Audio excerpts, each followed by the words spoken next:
Hello, and welcome to the weekly broadcast of Strategic Speaking for Results, and also the podcast Speakers Who Get Results. I'm so happy today because my guest is the wonderful Kimi Avary. Hi, Kimi, welcome. Hi, Elizabeth. It's so great to be here with you. I always love talking with you because we share so many similar values, and our intention is to help women thrive and speakers thrive and people just get along. So men and women, exactly. Men and women. Exactly. So the reason I really wanted to interview you, I was bugging you till I could get you online here, is because I use your work a great deal when I work with my clients. So let me tell you just a little bit about the official bio for Kimi Avary. She's a speaker, author, and coach. She works with men and women who have challenges relating to each other, both personally and professionally. She's been coaching for over 21 years and working with men and women to help them save their relationships, personal and professional, since 2006. As a certified NLP master practitioner, Kimi helps her clients bridge the gap between our thoughts, language, and behavior to achieve greater success.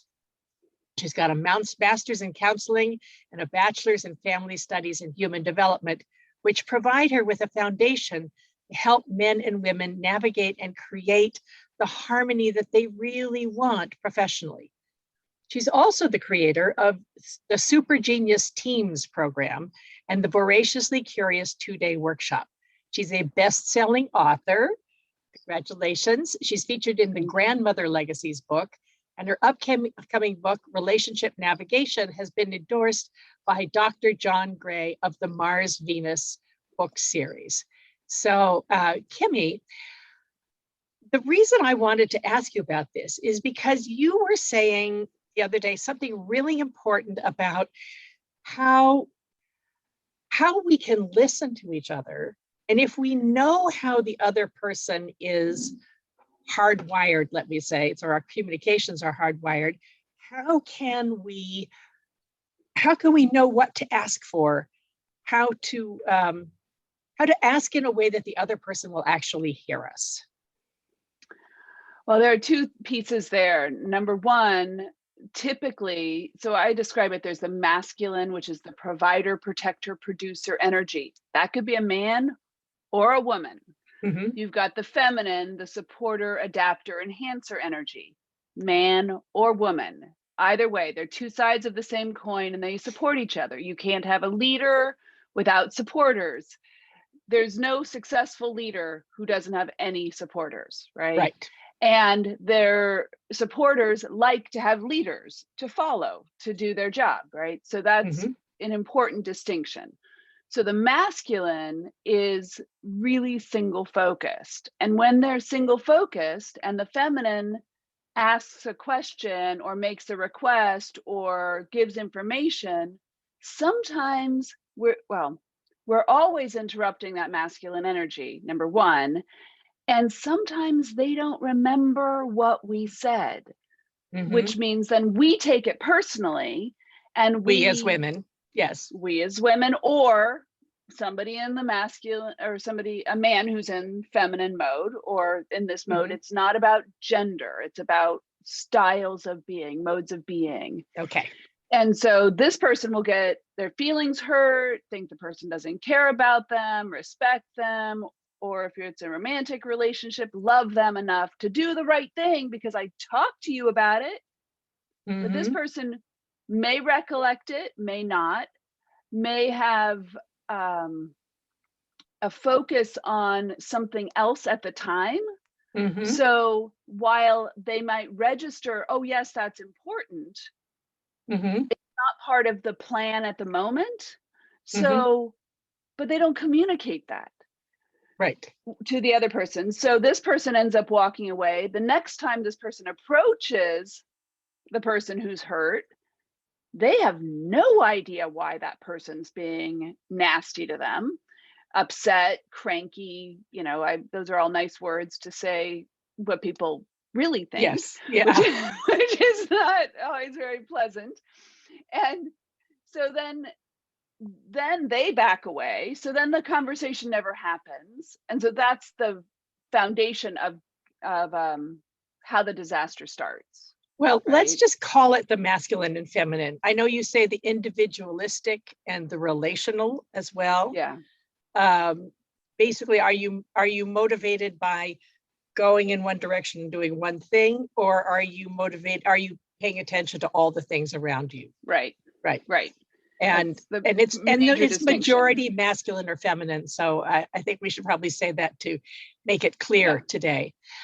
Let me ask you then, if you're a person who is trying to figure out how to ask, that's really right. The thing that I've been using a lot to help my female clients is if they say, nobody ever listens to me, it might be because of the way they are asking.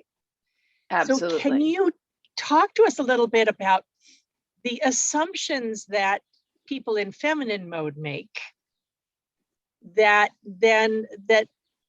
and so when they ask, they're not being heard? Talk a little bit about how that works.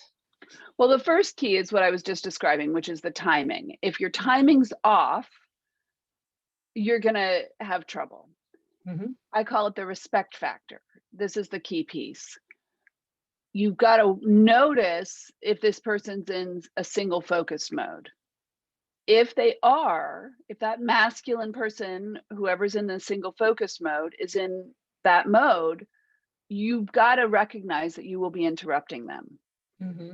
And so the first thing you do is say, hey, I'm sorry to interrupt.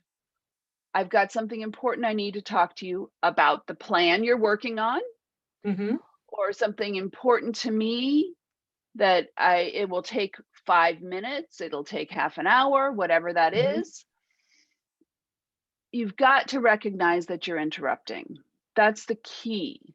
And then you ask for that time to talk. Now, they may not be able to talk right then. They may have to say, you know what, I can talk to you tomorrow. Or my husband's working on a kitchen project.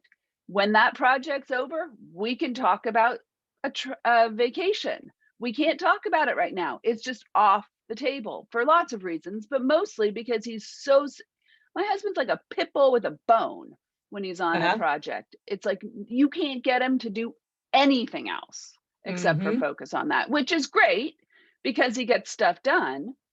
On the other hand, if I've got something that I need, it's hard to interrupt. It's hard to get his attention. So I have to say, I need to talk. When would be a good time? Don't worry, you're not in trouble. I'm not upset. It's just really important to me. When would be a good time? And then we wait until talk time comes. And that's the next critical piece. So you mean wait? Tell me a little bit more about that. So when women talk with each other, we just talk. We go back and forth. There's no pausing. There's no waiting. We might think about something really fast, but then we come up with an answer. It's not that way with men. And mm-hmm. if we expect them to answer right away, or we expect them, if we say there's something I need to talk to you about, I need half an hour of your time. And then he says, I can talk to you at 5 p.m. tonight. And we start the conversation right then at noon, and it's not 5 o'clock. You're going to get a very, very cranky person talking mm-hmm. to you. And they're going to be irritated and frustrated. And then you're going to feel like they don't care. And so this pausing and waiting until that talk time comes is critical because it feels like respect. It feels like you're honoring them. Yes, I think that's great. And as I certainly have found myself doing that. If you are a single focus person, a person who's in masculine mode, how can you honor the person who's in the supportive mode, but also tell them how to approach you? I'm assuming that people who are single focused can't just bounce into the multi-focus mode.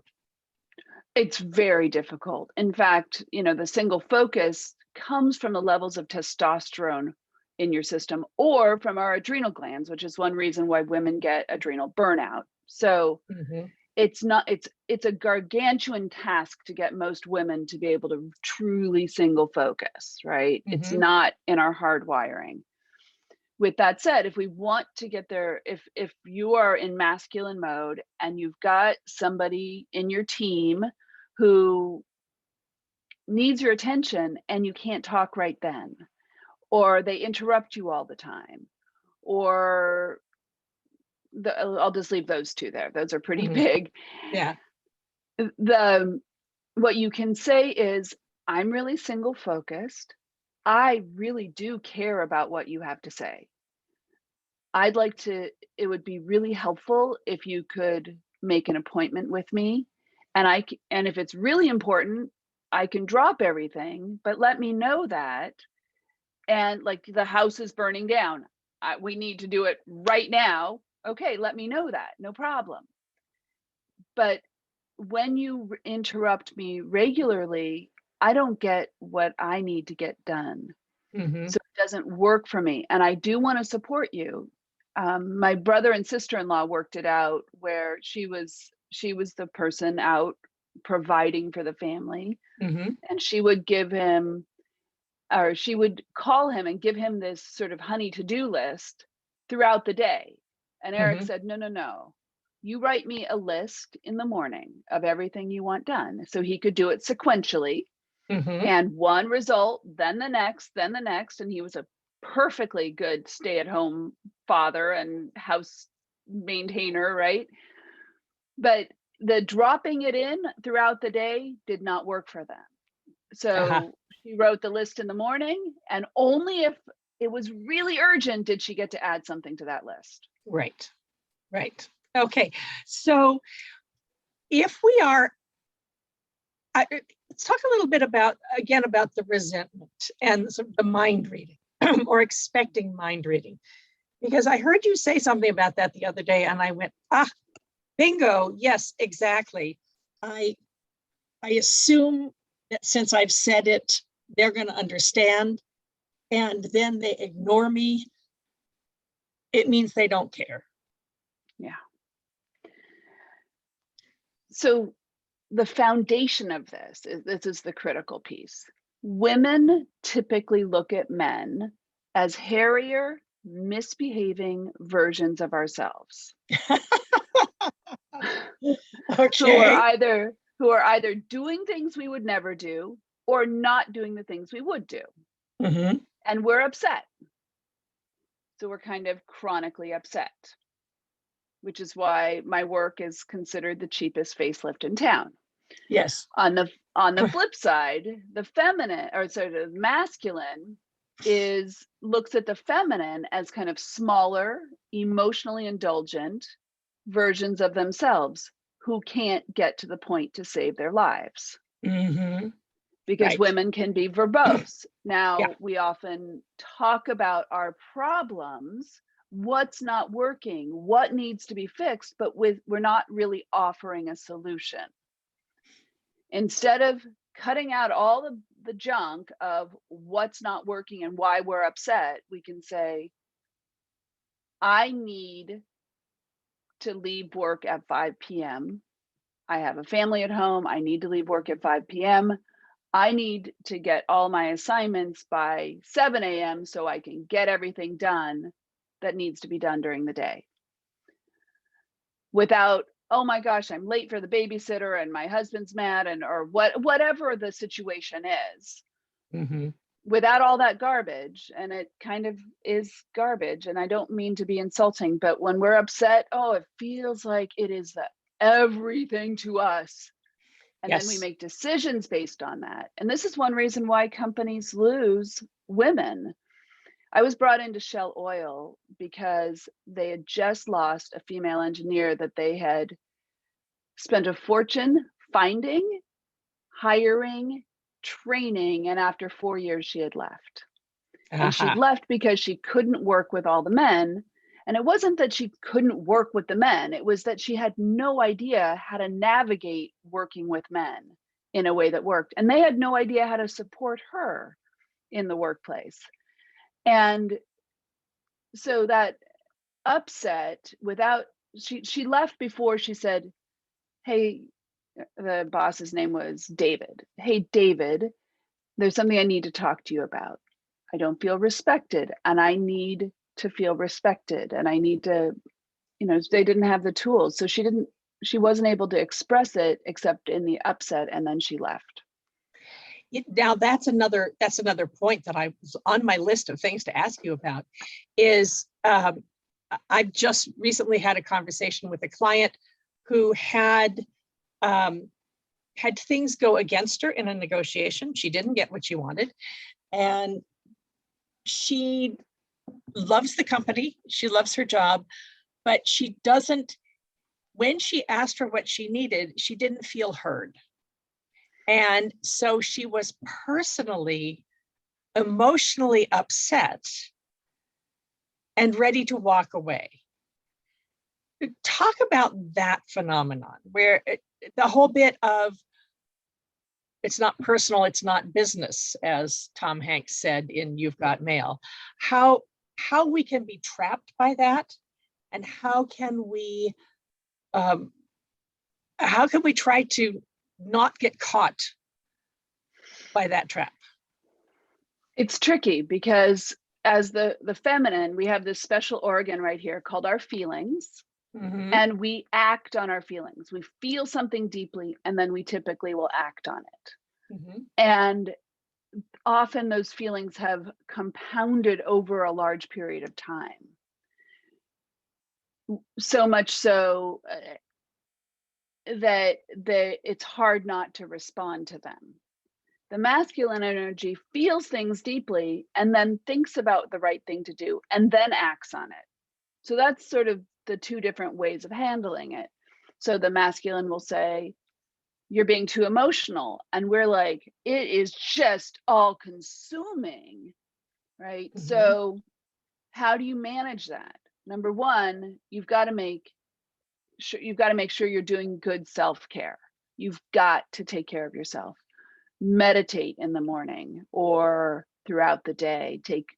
I've had clients set 2-minute timers on the hour mm-hmm. where they just sit and breathe and just take a mini vacation. You've got to do self-care. And often for women, self-care is at the very bottom of our list. It's got to be done daily. And I wish you could just fix it and it was never a problem again. And that's just not the case.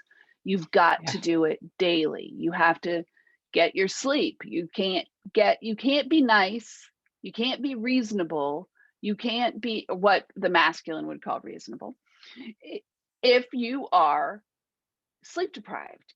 It just sounds so simple, but it makes a huge difference. Getting sleep, eating right, all of those things are the precursors that help you navigate those conversations. And then when those conversations come, you can be able to talk about what is important to you. So in that meditation time, you want to, if let's say you're really upset, you want to pause and say, okay, so I want to move back from being furious mm-hmm. to curious. I want to know what's inside here. What's the need underneath there that I need to communicate? And the challenge is that women are notoriously bad about knowing what we need until we are upset without it. Well, that's because the whole noise of all the emotions on top is mask the getting down to the point, if you will, of what is it that we really need? What would fix this situation? Yeah. Well, I would say that's a huge part of it. All the emotions and all the feelings and all the thoughts and all the thoughts that may be off track. Mm-hmm. So if I'm assuming my boss doesn't respect me, then I'm going down a path of having hurt feelings about something that may not even be valid. So the gal who left Shell after the 4 years, she thought the company didn't respect her. They were paying her an enormous amount of money to be there. They absolutely respected her. They wanted her to succeed. It was, I mean, if you really like step back and look at the situation, they would not have hired you in the first place if they did not respect you. So they're not going to do it. It's not heard. Then say that again. So it was more that she didn't feel heard and acknowledged because she was waiting for someone to acknowledge her the way someone in feminine mode would. Right. Yeah. Yeah. Let me ask you then, just pursuing this, because this is something, you know, I have walked into this trap myself many times. One of the things I found is I know that I am a verbal processor. I know that I figure things out by talking about them. And I know that often the solution will be the third or fourth thing. So when I was running an opera company or directing operas, I used to tell my assistants, I said, you know, talk to me, let's talk things around. I will figure out what I need, but it may be the third or fourth thing. So let's assume that that process is there. How about recruiting your allies? So for instance, the person I was speaking to was really upset because the negotiation did not go the way she wanted. And she felt like she was just being treated, they were just focusing on the legal aspects and not focusing on how she felt. How could she have reached out to some of her allies and talked through it before deciding to quit? Absolutely. Absolutely. So she could reach out to women allies. That's pretty good because you can talk through ideas. If you're negotiating with a man, it may be helpful to reach out to a male ally. Or even, so these are all sort of preparing for that negotiation. Right. And you could, depending on the relationship or the connection you have with that, your person you're asking for the raise from, you could even ask that person to brainstorm with you. So what I would recommend is you say to the person, whoever it is, whatever ally you're working with, I have something I need to talk over with somebody.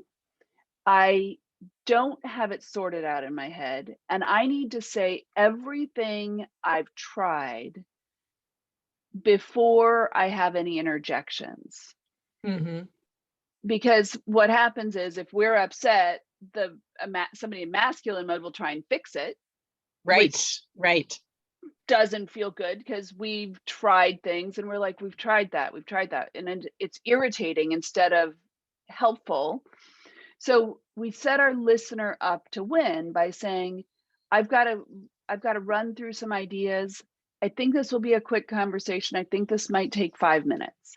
Or let's say it's a big problem. You've got this whole work situation and you want to just like unpack all of the upsets and figure out what you need underneath it. You say, you want to go out and have a cup of coffee because it's going to take an hour or something. And then what I need from you, this is the critical piece. What I need from you is just to hold the space and let me get it out.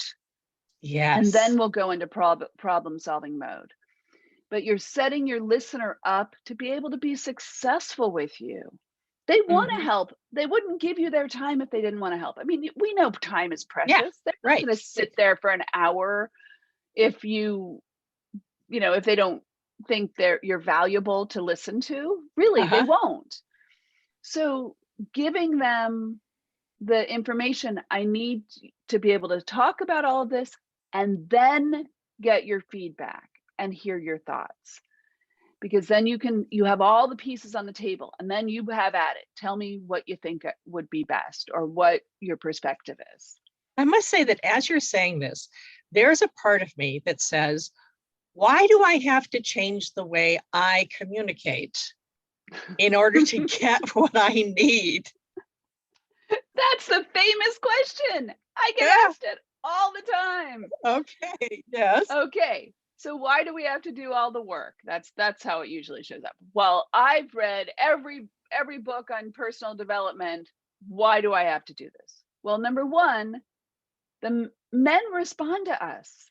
They respond to us dramatically. So if we are intense and upset, they go, "Oh, I don't know if I want to talk to you."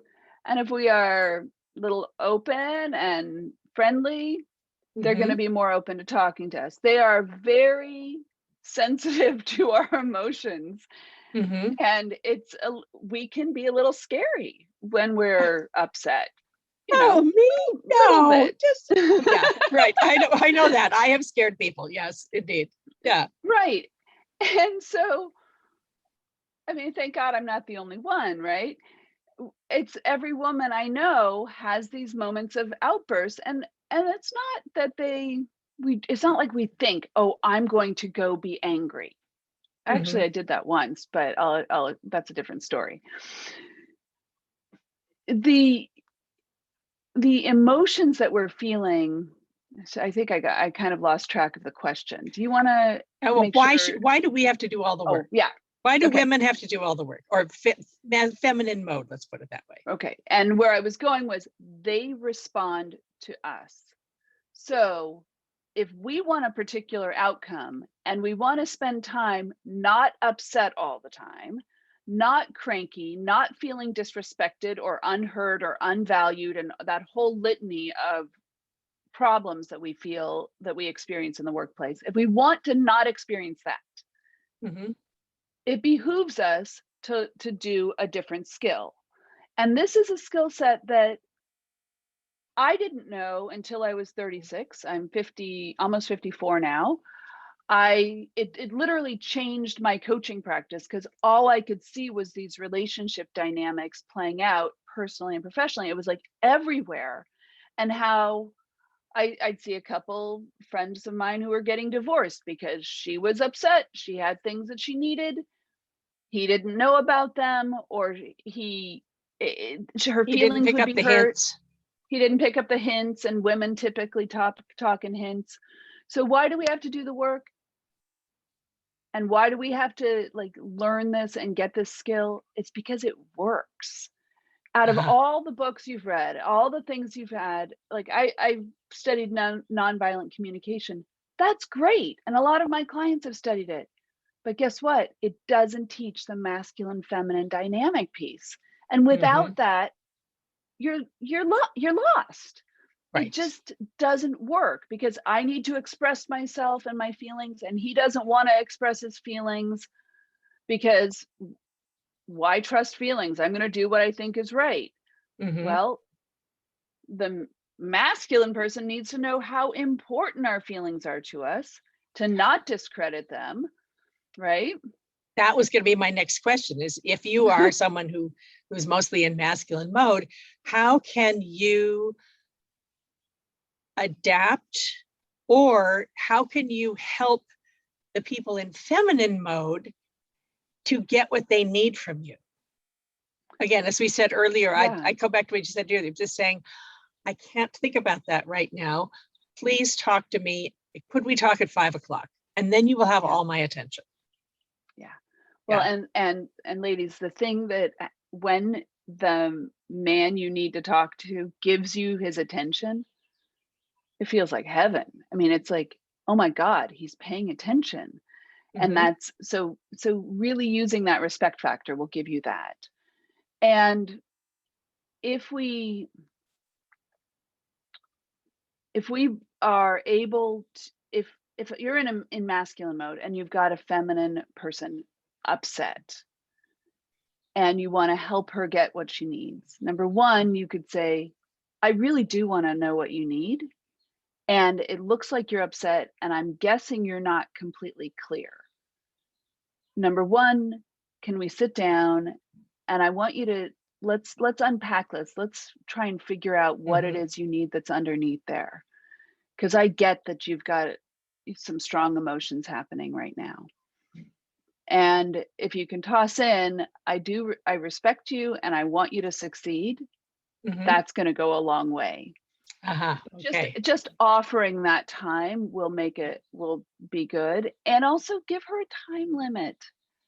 You know, my poor brother was in a relationship with a woman who he loved dearly, and she would go on and on and on for hours about how upset she was about this and that. And he dutifully listened. That's bullshit. Yeah, right. But you shouldn't have to do that. That's not okay. I mean, it's not professional. It's not helpful. You know, respecting each other's time will make things go well. Yes, that's huge. Actually, it makes me think about one of the things that I've been noticing around written communication is that women tend to give the whole backstory and men don't care, or men won't read through the whole backstory to get to the point. So let me end with that one, because that's, if you're sending a message, how much of the backstory of the context should one include? You write what you need or what's important, and then you say, if you'd like context, let me know. Okay. You could, in a written form. So women tend to, if you imagine a triangle, so on the top of the triangle, we tend to give all the details, because as the gatherers of our species, details are life and death. So we need to tell you everything. As the hunter of the species, the masculine, they don't care if Bambi has spots. All they care is they come home with dinner. So just like, I like the visual of that. So here's the feminine on the triangle, and up above it's all the details, and then you go down to get to the point. If you want to communicate with a man, flip that triangle over and start with the point. Get to the point, bullet point it. They call it bullet points. Boom, boom, boom. And this is what it will provide. Easy. And then they'll say, oh, can you tell me a little bit more about that? Okay, then you tell the next layer and the next. But you do not, if you start off with all the details, you'll put them to sleep. Well, you'll put them to sleep. And my first thought, what I was thinking, is that you're not going to get the promotion. You're not going to move forward in the way you want to if you feel like you have to give all the details. And I understand that it does feel viscerally like we're going to die if I don't tell you everything. Right. But guess what? We're not going to die. You sit at home and you write it all out and you save that as the second email, but you don't send it. You send just the email that has the points. Yeah. Well, and actually, let me add something here that is really important. If you've got 3 things you want to talk to that person about, and you put them all in the same email with all the details, they're going to look at that email, they're going to close it, and they're not going to read it. Yeah, right. Why do I know this happens? I know that men do it, but guess what? I do it too. If there's more than one point that I have to address and they go in different directions and different places, it's hard for me to find the time to sort through that email. So send 3 emails if you have 3 points. We're painting the room, or room color. These are the choices. Done. the plan for the drilling rig, boom, boom, boom, done. Like, Yes. be short and sweet and make it easy for somebody to read. Right. So that they can, and then you can always put the tagline. And like you said, I love your idea of writing the email, write it all out, Mm-hmm. then bullet point it. And if they want more details, they'll ask you. Right. But at least you've gotten it off your chest. So Exactly. Kimi Avary, this has been, I could talk to you for hours. It's wonderful. I will point out that everybody who's listening, I have a wonderful episode with Kimi from my podcast, Speakers Who Get Results. I will put the link, I will share the link with you, where she goes a lot into the theory of the relational mindset and communication style versus the individualist mindset and communication style. There's so much more to know. Kimi, what is the best way to follow up with you? The best way to follow up with me, oh my goodness, I thought you were going to have the link. Here's the link. I will post well, it. there's actually, okay, and there's a gift, and it's called The Essence of Knowing What You Need and Asking for what you want in a way that works. Okay. And that's a free gift, and you go there, it'll tell you what's in it, and then you click through, and there's a video. It's free. It's a gift to you. And if you want to speak with me, there's a calendar link there too that can get you on my calendar. And for those who are just listening, is there a link you can just tell us? Yeah, sure. Let's see. Kimi Avary, that's Kimi, A, V as in Victor, A as in Apple, RY, .kartra, that's KARTRA.com /page/needs. Okay. And we will post that. But for those of you who may be listening while you're driving or doing something else, I want to say, Kimi, thank you so much for having been on the broadcast and Speakers Who Get Results. This is going to turn into a podcast episode later, but listen to this first, because it'll be a couple of months till this comes out officially as a podcast. This has been. It is. Yeah. I was just going to say, it's always so fun talking with you. And the interesting thing is that all of these pieces you can look at all the dynamics and you can find them everywhere. Oh, yes. And then you can also find peace, which what we all want, I think. Peace, exactly. PEACE, peace, our old friend. Right. Yeah. So I use Kimi's work all the time in my training, in my counseling, my consultancy. Kimi, thank you so much. I'll be posting all sorts of links in the notes. And for those of you who are interested, if you're curious about how your speaking skills are going, you can check out our 4-minute quiz at speakforresultsquiz.com. Kimi, thank you, Avary. Thank you so much for joining us, and I'll see you all on the next one. Bye-bye.